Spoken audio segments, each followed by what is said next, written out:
my son and get around the table. What I said to you, it's going to be the biggest and best names. I want superstars because only superstars can do what we did tonight. That arena was only full because of that. Last 20. Yes.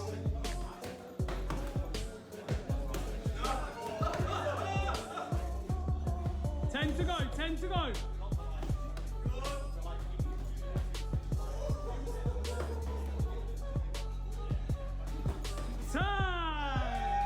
Eddie Hall, like I say, I thought he'd fade, he didn't. He showed a lot of determination, as much determination in the ring as what he does lifting the bar. But let me tell you this much, people who don't know about people and mindset. When a man lifts half a ton off the floor and he's pissing blood off his nostrils, that's a man with a big set of nuts, my friend. And he's going to transfer them to any sport he does, including the ring. And he showed that tonight. Because Tommy caught him with a couple of peaches coming in, did hit him a couple of times, put some good body shots in, but he kept coming. And that shows a testament to... John Fury certainly isn't lacking confidence, but demanding a fight with Carl Froch has left a lot of boxing fans scratching their heads. Froch built his reputation against elite world champions, and many believe John Fury is stepping into a conversation that's far bigger than anything he's achieved inside the ring. Also, he had 2 minutes to go on air, so he had to be careful about what he's saying when he was saying it. But then in hindsight, he's thinking, shit, I should have said X, Y, Z. Hey, it's not over yet, because I know he's... No, he's gone. John's gone. Oh, he's gone now. So really, John's done his job. Got people talking, so regardless. And I'm quite sure I'll be interested to see what Froch on Fighting has to say about this. I'm sure he's going to absolutely dig him out because of what he did or didn't do. Who'd you back? Carl's a nutter. I'm backing Carl, man. Are you mad? Carl's not right. So, and I like Carl. I like Carl. John, I'll leave it there. Appreciate it. I like John too. But I like... Johny Nelson's reaction says everything. He sounds genuinely stunned that John Fury is even talking about a fight with Carl Froch.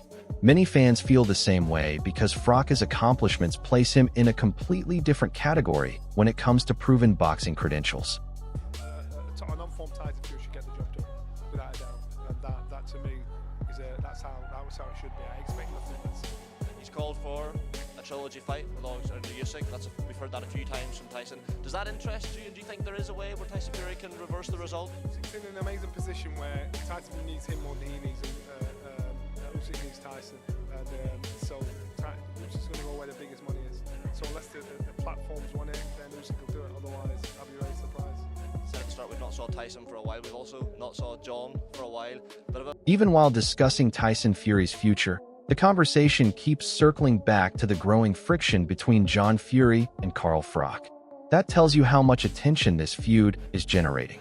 The real story starts here because what started as verbal sparring is now becoming a serious talking point. I don't think it's too dangerous. I think it's dangerous enough for people to give him a little bit of attention. I think out of his 21 wins, he's had 19 knockouts, so he can punch. So Tyson's got to depend on that skill, the experience that he has to make sure he puts on a decent performance. And I think this guy's made for him. Johny Nelson is giving a balanced assessment here, but there's an important message hidden inside his words. Yes, John Fury can punch, and he clearly carries confidence. But being dangerous and being able to compete with someone like Carl Froch are two very different things. That's where the controversy exploded. Froch spent years facing elite-level opposition on the biggest stages in boxing. Experience at that level matters. Many fans feel John Fury is relying on toughness and bravado, while Froch's supporters point to a proven career built against world-class fighters. The pressure is becoming impossible to ignore because every new interview seems to push this rivalry even further.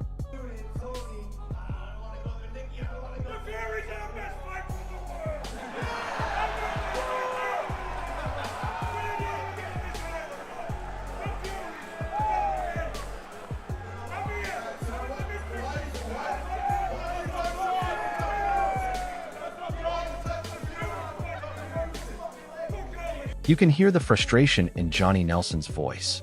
He seems tired of the endless arguments and headlines surrounding John Fury's comments. That's when the mood completely changed because Nelson isn't treating this like a serious boxing discussion anymore.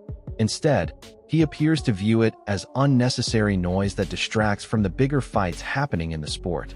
Carl Froch built his reputation through championship battles, while John Fury continues making bold claims outside the ring. That's why many boxing fans are siding with Froch. They believe accomplishments should speak louder than words. However, things quickly escalated because the debate was only getting started and more questions were about to be asked regarding John Fury's intentions. About trust. It's about the fighters feeling comfortable with their promoter, regardless of who it is. So these are many questions and issues that he's got to iron out. We've just got to sit by the wayside and figure out why, and that's just how it rolls. This comment may sound unrelated at first, but it actually reveals something important about the mindset of fighters and the people around them. Boxing is full of personalities, egos, and big decisions. Fighters need the right environment, the right team, and the right opportunities to succeed. That's why some fans are questioning John Fury's recent behavior. Instead of focusing on realistic boxing conversations, he seems determined to keep pushing this Carl Froch narrative. Meanwhile, Froch's supporters continue pointing toward his achievements inside the ring rather than words outside of it. Remember this moment because it becomes important later. The more attention this feud receives, the bigger the expectations become. And when expectations rise, every comment gets analyzed, every interview gets dissected, and every reaction creates another headline. Nobody expected what happened next because emotions were about to completely take over.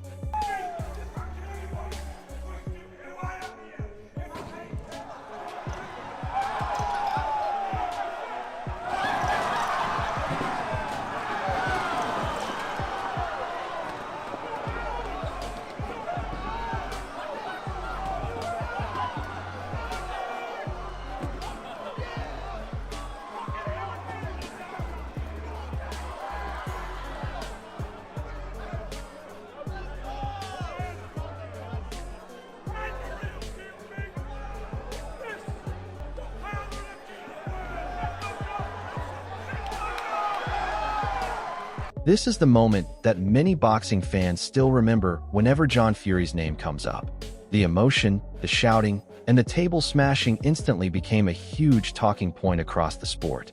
While some supporters saw passion, others saw a complete loss of control.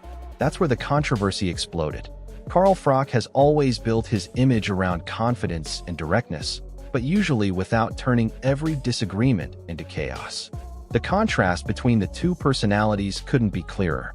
The reaction surprised everyone because what should have been a normal boxing discussion suddenly became headline news. And as more clips of John Fury's outbursts circulated online, more people began questioning whether he was helping his argument or damaging it. The pressure only continued to grow because the feud was becoming more personal by the day.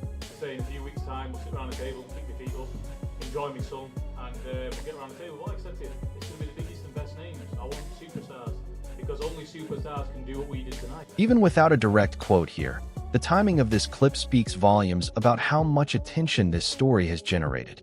What started as a bold challenge from John Fury has now become one of the most debated talking points in British boxing.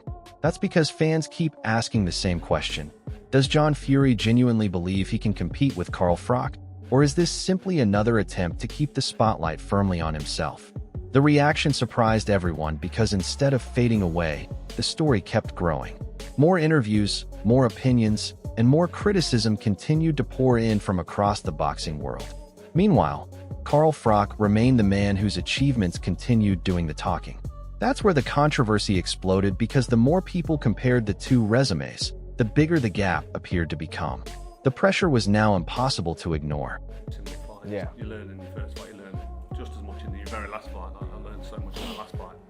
I grew up at Wembley, with my people. I mean, it's like I come away thinking, oh, that was easy enough. Just box, step centre of the ring, get behind my jab. Why do you make a big deal about it? Yeah. Every single fight you learn something. Yeah. Did anything surprise you about it? Carl Froch has never been shy about backing himself, but unlike many fighters, he has the resume to support every word. When Froch talks about power, toughness, and fighting at the highest level, he's speaking from experience gained against some of the best fighters of his era. That's why so many fans immediately dismissed John Fury's challenge. Froch wasn't just a good fighter. He was a world champion who consistently proved himself under immense pressure. Remember this moment because it becomes important later.